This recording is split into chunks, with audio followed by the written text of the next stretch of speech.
wanna clap as we take you through this PG rap. DK crew. From the top side of the map, you know his name. He's finally back to cap some lanes. Strong side, weak side, Lawrence doesn't care. With academy reps up top, it just ain't fair. He's got gangplank and not even chasing a tuxedo. He'll make sure your games are won neat and speedo. DK crew. DK crew is here. He has no style, he has no grace. This player's name is Shorter Ace. His skills are there, his memes are dank. He's never afraid to go for a gank. On any team, he will fit right in. And you better watch out if he's on Lee Sin. DK crew. This player's got style, so listen up dudes. If you face him mid, you're totally screwed. When you get him fed, he'll win every fight. And he'll roam across the rip to make wrong things right. With the shockwave, a shuffle, or a corky package, he makes people say, what a hockey savage. DK crew. DK crew is here from a different school. He's joined the crew. He'll make you shake in the 2v2 when he's on weak side. No bot lane compares, and if he gets his Senna, you better give up a prayer. With smoke and fire, he'll reign in hell. You know him, you love him, it's Evan RL. DK crew. He's back again, and about time too. It's the last member of the DK crew. He's won for years, and on the big stage, he'll start the fights. He's got the big engage. He plays support, but his presence a gift. All players beware when Clyde's on the riff. DK crew. DK crew is here. DK crew. DK crew is here. Come on, Eric, take us to the bridge. Top dives, mid roams, pentakills. If you mess with the crew, you better run for the hills. Oh yeah, top dives, mid roams, pentakills. If you mess with the crew, you better run for the hills. Oh yeah. What it is, what it do. You make the wrong step when you're stepping at the crew. The rift, you're surrounded by a monkey panorama. Lights out, time's up, dropping up, banana slammer. You know what's good, here's a lesson to be taught. Every lane is the jungle and you're gonna get caught. Slipping on banana peels, so many banana kills. Why you crying, homie? Could it be all those banana fields? Coconut ammunition, step up, it's a headshot on your ambition. Going bananas to make you feel this monkey skate, but there's no sense going counter to monkey fate. Check your pants, they might have some skids. DK gonna throw stool on them kids. Beat the schedule, that's gonna be on match day. You'll want FF if the letters read DK.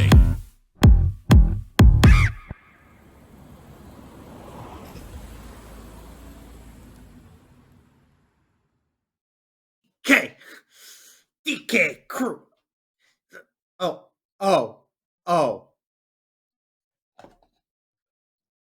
This is a completely unbiased broadcast. Anyways, no caster bias here. Listen, it was a banger. We had to play it twice. We are ready for DK Crew versus Cincinnati Fear, as these two teams had to go against each other, and it is an elimination match for both of these teams. Yeah, now is the time to show what you've got, right? This is the end of the road for one of these teams in the first Proving Ground Circuit Qualifier tournament. So leave it all on the table here. You have to, right? Both of these teams are very hyped squads in their own regards, right? Cincinnati Fear has a majority of a team that won qualifier number 2 in the previous season.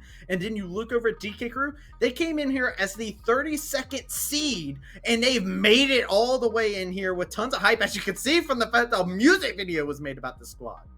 Yeah, Fear's roster, honestly, it is so impressive on paper. You've got just absolutely stellar amateur talent across the board. You've got Dragoon, Trickster, Blaze, Sketch, Plux. All of these players who have been around for the past 2 or 3 years and who have really made a name for themselves in the amateur space as one of the best in their role. One of the people that is sort of on the cusp of being promoted to maybe an LCS affiliate team or even an academy team. So I am excited to see what they do with their backs against the wall, because I think a lot of people did not really see this team being in this position. But on the flip side, DK Crew, that's the boys, right? That's the collegiate boys. They're all together. They're, just having a good time. They're here for a good time. And it's going to be a fun match between the two for sure. Hey, school's out, time to slam a banana. That's the time, right? Yeah. This is where you go into it. And hey, look, both of these teams definitely have a lot of favoritism where it comes down to their fans. There are a lot of people out there cheering for them, wanting to see exactly what they're going to be able to do with their backs against the wall. And, both of these teams, these players, these are situations that they are aware of. These are teammates that have been in these situations multiple times. You can look across the map and you can see players who have came back from deficits and have made a story for themselves, have showed these moments of just immense mental resilience to continue forward. They're exactly like you said. There are so many stories for these players across both teams, not only in amateur, but in collegiate as well. Yeah. So this is really the culmination of a lot of those storylines to really decide who is going to move on in this first qualifier. And honestly, if you have to think about why a lot of people do like DK Crew, I gotta show this right now, just because look at how adorable this is. Like, actually, I love it. Like, if you are not following the DK Crew social media team, you're missing out on some fantastic, like, adorable art. And check out the @ that's down there. Make sure you give them a follow because they draw all this stuff, and it's been adorable watching every single piece of art that's came out. It's so good. It's so good. So definitely the hashtag shameless plug that we are doing here, because this is another reason why a lot of people have fallen in love with this crew here.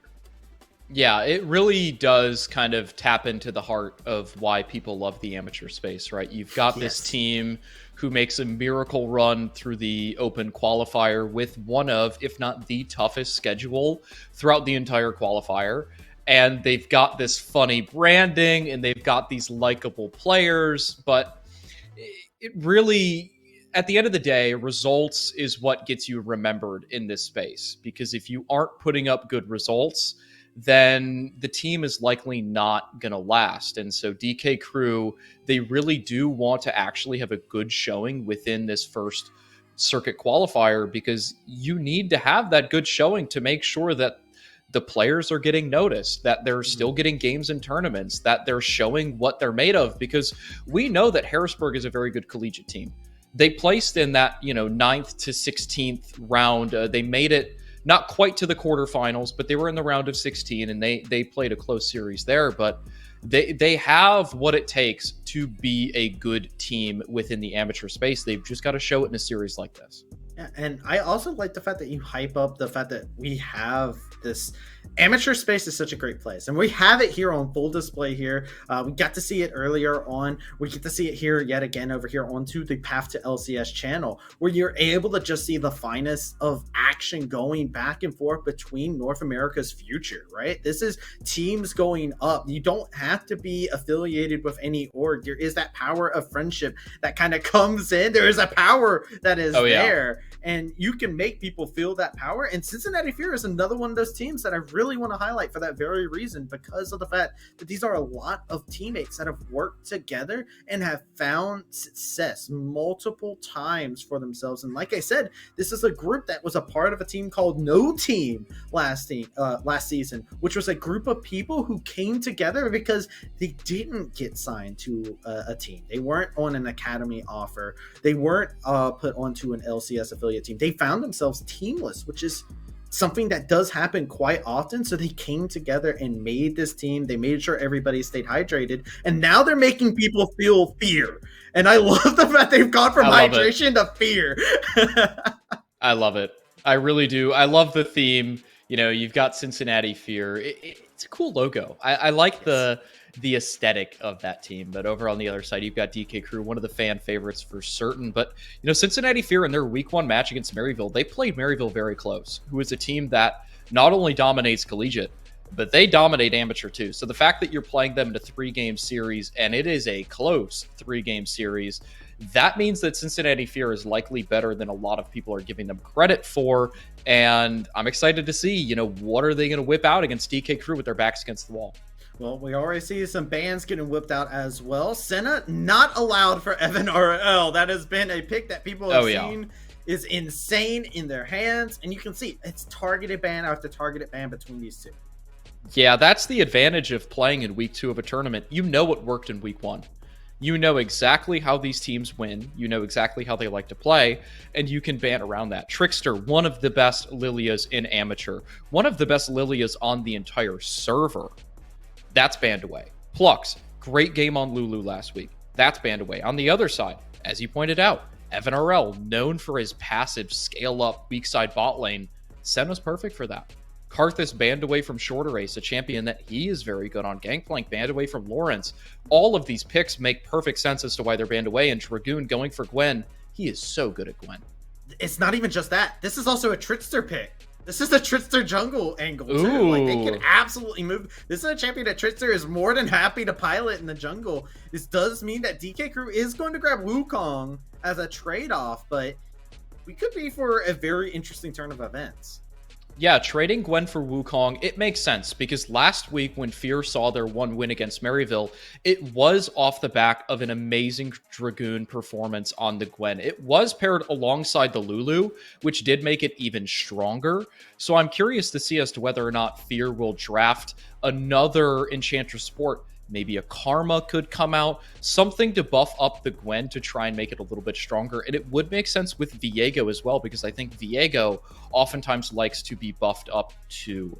The Lucian pick over on DK's side, paired alongside the Wukong, not a traditional pairing in terms of mid-jungle, which makes me think it's actually going to be Lucian bot lane, with maybe a Nami secured on the 3rd pick here for DK Crew. That would be pretty spicy, honestly, because we do see Evan RL tends to play a little bit more towards a weak side bot side. Like, he tends to be fine with that. He's really adept at being able to team fight and whatnot. So they're keeping it hidden, though. They see now that the Gwen has been confirmed where it's going, so they grab Gnar. Yeah, Gnar is a champion that Lawrence certainly likes. He has played this champion multiple times across his career in various tournaments and various teams. A champion that he is quite proficient on. And it's a champion that, while it doesn't beat the Gwen, it certainly can handle Gwen lanes, and it certainly can have a meaningful impact in team fights. So it makes sense to fall back on that as a comfort pick. Jinx banned, you don't want to allow something like a Victor Jinx to be a backline that just wreaks havoc on you.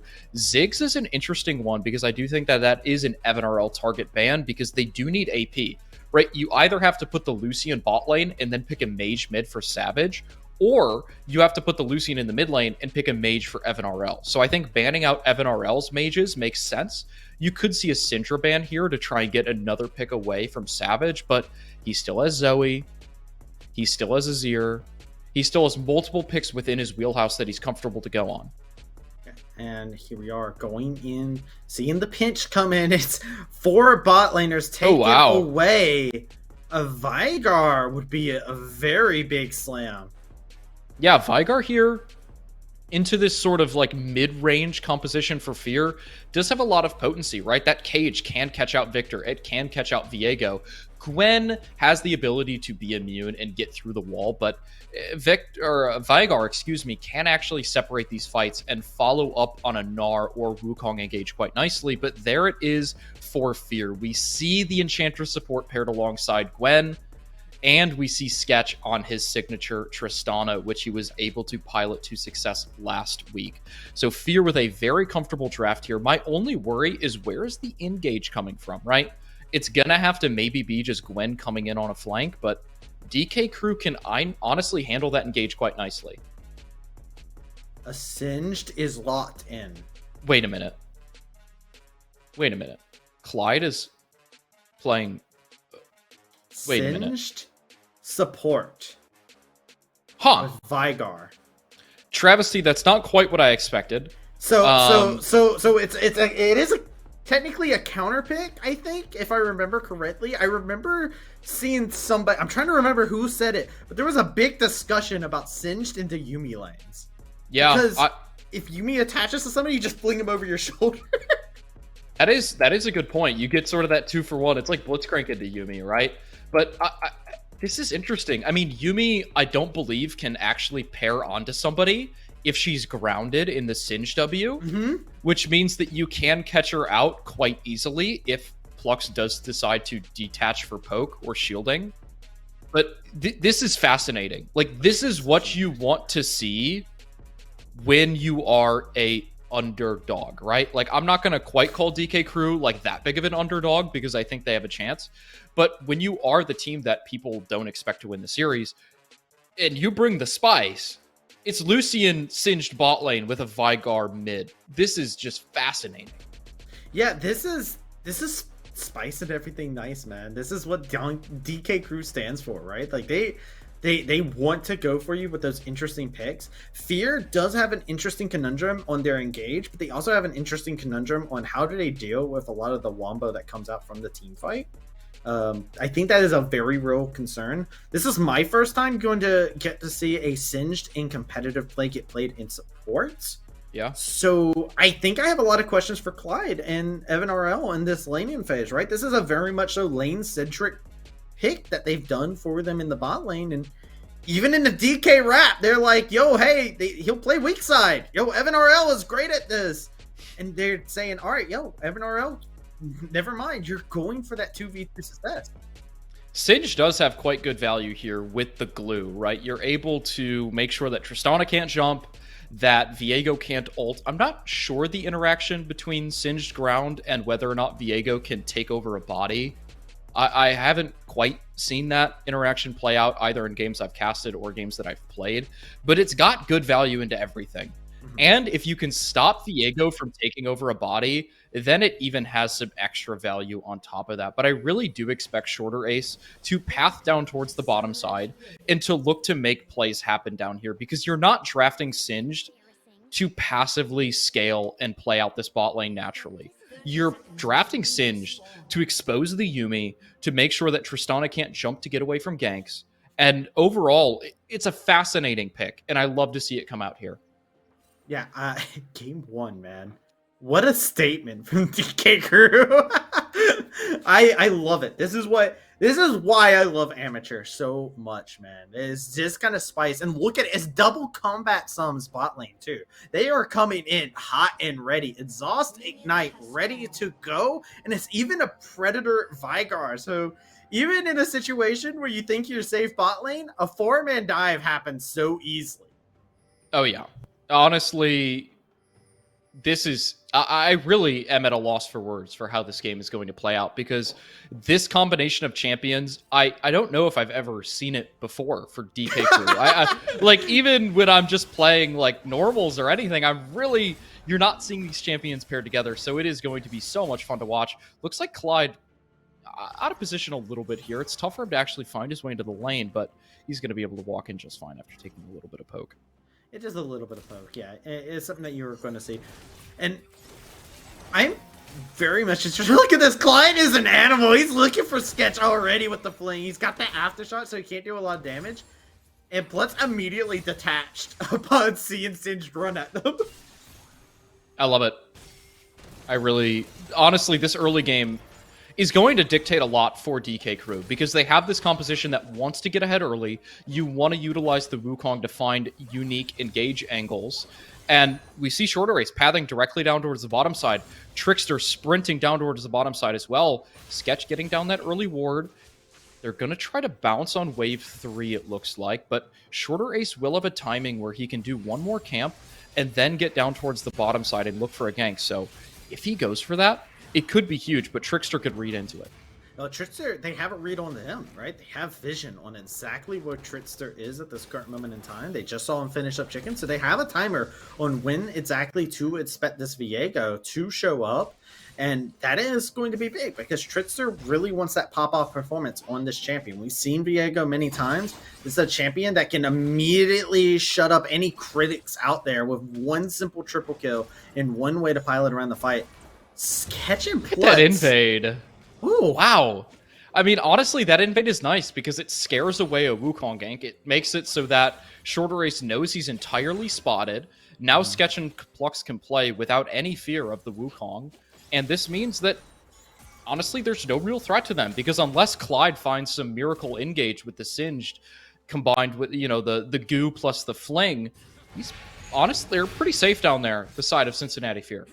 Yeah, very safe.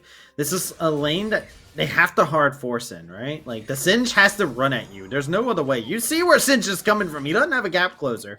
So we're going to keep ourselves peeled for when Shorter Ace comes back. And I think Cincinnati Fear has that same idea as we look across the map. Pretty stable around the map in general, right? Nobody's found an early lead or anything like that. Nobody's found themselves in any kind of early deficit. Yeah, honestly, even early game for both sides. Obviously, Savage likes having a stable lane phase, so does Blaze, but I really do think a passive early game does favor the side of Fear, because they team fought so well last week, and they drafted a similar composition to the game where they beat Maryville, right? They had the Gwen top lane, they had the Enchanter support, they had the Tristana on Sketch. They have all the tools that they've proven work for this team, so if they can go into mid-game even or slightly ahead like they are currently, honestly, I'm favoring Cincinnati Fear, because this Singed, I don't really know what he's going to offer in a team fight. I like, by the way, Trister is doing a great job figuring out where Shorter Ace was. He spotted him. He knew he went under Krugs because of an early ward that he put down and got a double scuttle. That's really, really good. Trister showing that expertise of making sure to read exactly where he's going and is playing this early game phenomenally. Yeah, so far Trickster playing very well. A little bit of a small freeze for Dragoon, but he's not able to hold it there forever. The ground... Oh, Clyde can't quite gap close there, but it does feel like there is this timer ticking on the Lucian Singed bot lane. If you are not generating leads within the next 5, 6, 7 minutes, then my question is, why are you really picking this bot lane? You need to blow the game open, in my opinion, to actually make it worthwhile. Dragoon, ooh, this is so tense in the top lane between the two. Low HP. Yet again, Shorter Ace, though. I want to highlight this again. Look at the pathing that Cincinnati Fear is choosing to do. They are constantly putting these wards out at the best places at the right times to make sure that Shorter Ace can't come down here. That's the second time that Shorter Ace has done a path that has led him down into the bot lane that he couldn't do anything with. Yeah, they're nullifying him very well, and on top of that, they're generating a CS lead for Trickster at the same time, so you're getting the best of both worlds. And now look at this. Shorter Ace standing around, popping his monkey emote as he's waiting for Krugs to spawn. Little bit of wasted time there, not really accomplishing much. Ooh, they were scared of Clyde engaging there. Stopping the base is quite nice, because it means you can hold this wave here and maybe deny 1 or 2 waves from the side of Cincinnati Fear, but it's not the end of the world, right? Sketch already has a CS lead. He needs to get this base off so he can even out the itemization. Trickster poking his head in. Yeah. Is he biting off too much? Yeah, Lawrence is halfway to Meganar. This is not a good fight for them to want to take here. Yeah, wow. Trickster able to just walk it out. I thought that would have been more. Lawrence face checking. Yeah, is face checking it. Is laying in a good amount of damage as a response, though. And check this out. Now they want this to fight. They want to get a hold of Trickster. Lawrence is about to go Mega. He goes for the Gnar, but misses it. A rare misplay from Lawrence on the Gnar. Cost him dearly. And it's going to be 2 kills to Cincinnati Fear. That's two kills to Dragoon, who carried last week on the Gwen against Maryville.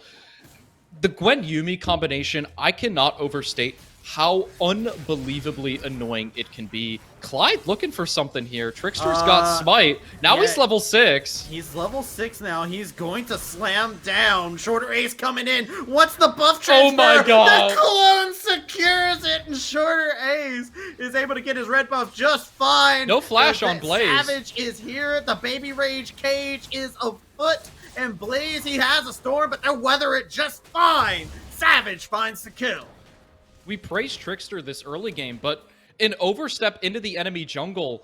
We get a replay of the topside skirmish that happened here, and a good burst chunk onto Lawrence to start this off, but then Trickster bites off a little more than he can chew, right? As you were pointing out, Lawrence very close to Meganar, but look at this. He just uses the ultimate a little bit too late. Great flash from Trickster to dodge that. I actually missed that during the live action. Blaze here to come clean up this kill, make sure that Lawrence is not going to get anywhere. But the continuation of this play is actually what's very interesting. It's when Trickster pushes into the jungle and he oversteps, and it looks like Clyde is kind of just inting, right? Just going too far forward, not really knowing his limits on the Singe support, but he knew his limits perfect, baby. I mean, to be fair, every time we see a Singe, usually it is inting. That's the whole inting Singe meta, you know? Like, we will always know that. But yeah, what's the first lesson they teach you, Travesty, about Singed? Never chase the Singed. Never chase a Singed. It just never works. And I what did Trickster do? He chased the Singed. I paid attention to that class. But right now, Lawrence is getting schooled by Dragoon. 2 kills up, like you said before, and now he's really feeling it now. Shorter Ace is going to secure first dragon for the team, as this Yuumi is on the map roaming. Yeah, oh my goodness. Pluck's very active on the Yuumi. They might be looking for a dive top. They're currently taking the Rift Herald. They're not quite going to make it for that collapsed top wave, but getting the Rift Herald is very meaningful because this means you can blow open whichever side of the map you'd like. You can either go bot lane and take that turret for the Tristana, or you can go top and further extend Dragoon's lead over Lawrence. I think either option is viable. It would make more sense if you try to get the gold onto Sketch, because I really do think that Sketch is going to be your focal point of this composition, and Dragoon's already doing fine. But it looks like Trickster is up here to punish a low HP Lawrence. Wants to punish him, and I think that's a great move, right? It's also like a great champion to be able to dive, because if you steal his kit, right, you can just hop out of there, get out of dodge very easily. So it makes a lot of sense that this is the target and get Dragoon going. This is somebody who has a lot of ability to carry inside of a game and has been displayed multiple times on the amateur field. Shorter Race has a read on this, though. He is sprinting up towards the top side, and sure, Blaze is going to have first move from the mid lane, but here's Shorter Race hovering. Can Lawrence survive long enough to get a trade? Yeah, he wants to try and build up this Mega Gnar. Here we go. The teleport is coming in. That is going to be the Vigar joining into the fight as Lawrence is continuing to tag away. It will still be plates secured and a gold lead further by the side of Cincinnati Fear.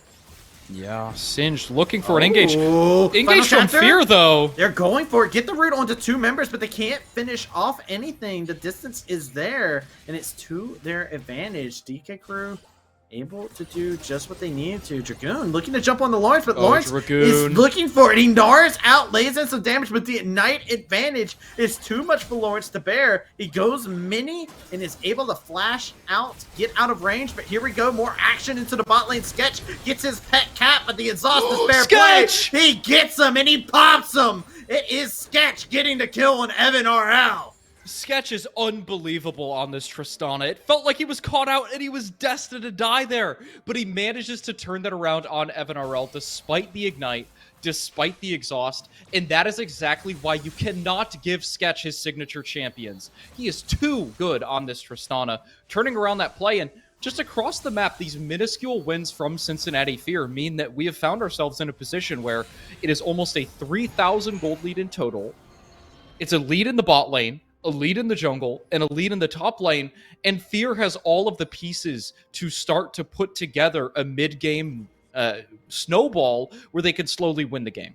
Yeah, the only lane that's not ahead is technically just the mid lane, but hey, this is your scaling lane between both of them. I feel like as long as they're keeping up, you can see the advantage of it, but Blaze is about to get his HP bar Blaze to Cinder if he's not careful. Thankfully, Plutz was there to give the assist and gives him a nice little heal for the ouchies. Yeah, just quick little trade there.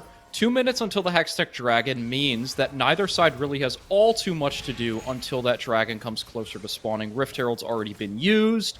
Both teams really having their eyes set on that dragon. I would not be surprised to see DK Crew actually forfeit this dragon, simply because you have the Vigar. Your Gnar has not quite hit his first mythic item yet, as well as the Wukong. So you're not in an amazing spot to fight when you're staring down the barrel of mythics on basically everybody on Cincinnati Fear. But we're going to have to see how DK Crew decides to play this, because I really do think the ball is in Cincinnati Fear's court for the next few minutes. Savage is running for him. The Predator was used there as well. I like the aggression coming out, but he immediately got punished for it. Yeah, that's what's that meme travesty? Call an ambulance, but not for me. Yeah. Yeah, that's Blaze right there. Savage running at him. He knows he's not worried. He just drops his ultimate, burns all of his burst on Savage, and actually forces the flash out of the initial oppressor, which is always funny to see. But look at Sketch, man. He's just taking plate after plate in the bot lane, and Clyde, can he quite get it? He does get it. He does, but the rocket jump gets him away. The culling is there, laying in a good amount of damage onto Sketch, but Trickster is here. Oh, they got it! It is a kill. Sketch gets dropped, but here is the Viego looking to see who he can claim, but the Clyde is going to go down. Gets taken by the cat. A bee's worst enemy, apparently, and now Trickster is going to run away with that. A 1-for-1 trade, but now into the top side. Lawrence is looking to fight with Dragoon. Lawrence about to go Mega. Dragoon can't push it any further. Short Rays comes in and steals away everything that Viego wanted there. Savage is here to be able to join into the fray. The Baby Rage cage has been used. The Cyclone is there as well. Trickster cannot continue the pursuit. No, and he goes back into Cyclone. It's a calculated risk. And they are turning it up to a whole nother temperature. A double kill going to Evan RL. Massive for DK Crew because they needed to start getting a foothold back in this game, and they got exactly that and more. That is multiple kills to DK Crew. That's Dragon over to DK Crew, and now Evan RL finds himself 3-1-1. High Key Savage finds himself 2-0-2, and these are the two carries that you need to get snowballing. And honestly, this feels very similar to the red buff invade that we saw earlier from Trickster. It's just an over-aggression for no real purpose. Dragon is spawning soon, and he's really just pushing his luck too far. As soon as Yuumi detaches and the Cyclone's active, that means Plux cannot hop into Blaze, and all of a sudden you found yourself in a position where you're overextended and you're just getting chased down by the enemy team. The gold lead is still in the favor of Cincinnati Fear. It's 1,000 gold lead, whereas it was a 3,000 to 3,500 gold lead. DK Crew, I wouldn't be too sad with this game so far. I also want to say I'm not too sad because of the fact that our observers zoomed in on a Yuumi death. I appreciate you. Oh, you love to see that. Appreciate you, heart to heart. But yeah, we are getting into a point now where DK Crew have shored up that gold lead a bit there. It was getting over to a 3K. It is now shrunk to just a little bit over a 1K lead now for Cincinnati Fear. And that is a bit troublesome, especially because Savage got a nice influx of gold. Lawrence, you did just go Mega. Understands immediately your Trickster showing up that I could die here. I'm in danger. I'm in danger. Yeah, Lawrence backs off there. Trinity Force on the Gnar. He's definitely looking for, you know, more a pretty damage-focused build so far. So the Gnar is not tanky at this point yet before he builds some of those tanky items later in the game. Last week, I believe, when we saw Gnar in a similar game like this, it was actually second item Anathema's Chain. So it's going to be interesting. You know, maybe that item could come out here, but there are multiple damage threats. Evan RL, though, alone on this bottom side. Sure, they're going to sacrifice Rift Herald, but this next wave means bottom turret for DK Crew, closing that gold lead even more. I like how Lawrence comes over. Mega Gnar, Dragoon, not scared at all. And there's two towers on the map right now that are barely holding on. They're living on a prayer right now, man. They really are. Evan RL taking this turret. Rift Herald summoned in the mid lane. That this does actually mean it's going to be mid 4 bot tower. Generally speaking, from a macro perspective, you do prefer to have that mid lane tier 1 popped as early as possible. It makes playing the map much easier because you can roam deeper into the enemy jungle. You can get vision deep inside the enemy mid lane. But look at this plan to Lawrence. He's not Mega yet. Can they burst him down? Yeah, he's looking to go Mega now. He does have it. Can Gnar out in a situation looking for it. But no. Blaze was able to incinerate his HP bar just in time. And now Sketch knows the hunt is on. He has to jump out, gets out of it. A desperate escape. The Lost chapter is activated. It's his favorite chapter, and Sketch is learning how to stay alive. Oh my god, he's out. It's a desperate escape. Ensues. Cincinnati Fear make out like bandits. That was an insane escape from Sketch right there. played that to perfection, using his ultimate to get shorter race away, jumping just in time to dodge away from that Fygar stun. And that's huge, right? Because that's a kill onto Lawrence, that's top tower secured for Fear, and they don't lose anything in terms of kills on the other side. So they're able to get this gold lead back to almost 3,000 just off the back of a couple of plays, and that's clutch for Sketch. That is very well played, a very cognizant effort there, knowing that the play was going to be made onto him, and all he needed to do was survive. All he needed was a little bit of survival, as Savage gets himself a blue buff. The scaling is still there, as the lead has grown back to where it was previously. Cincinnati Fear got a few tools to their disposal. I like the fact that already you can see Blaze saying, I need some magic pen just to make sure I can shred through anything they try to build up.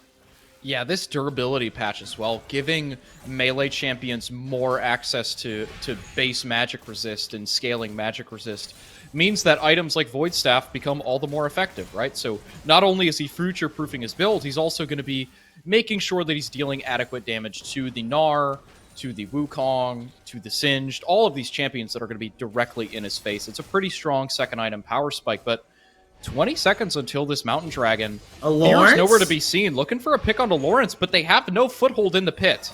Yeah, Lawrence actually does a deceitfully high amount of damage too with that Triforce that we were talking about earlier.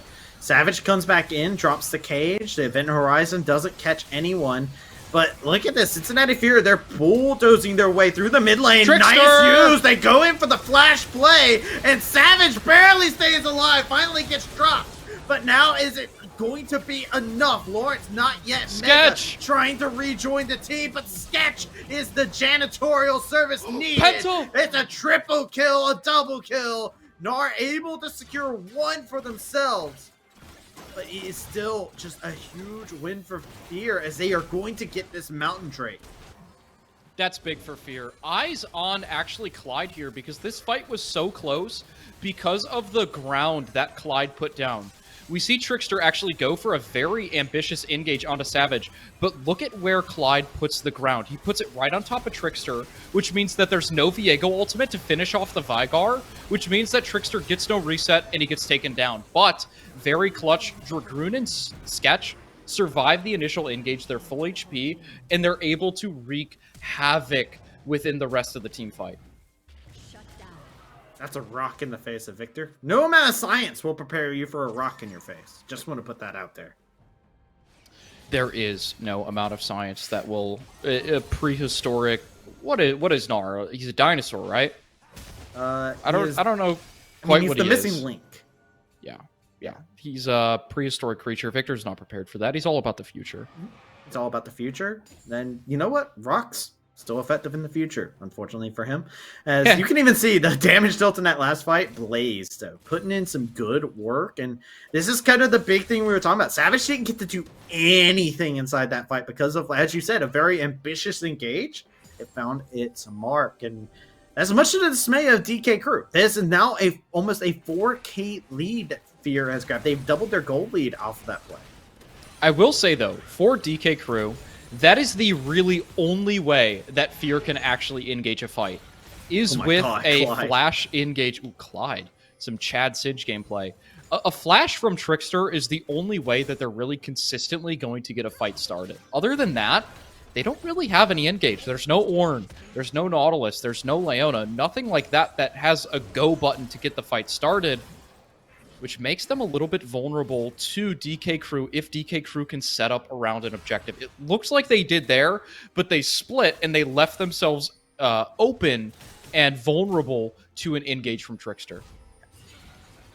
Can't have that happen again. The gold, it gets much larger than what it is.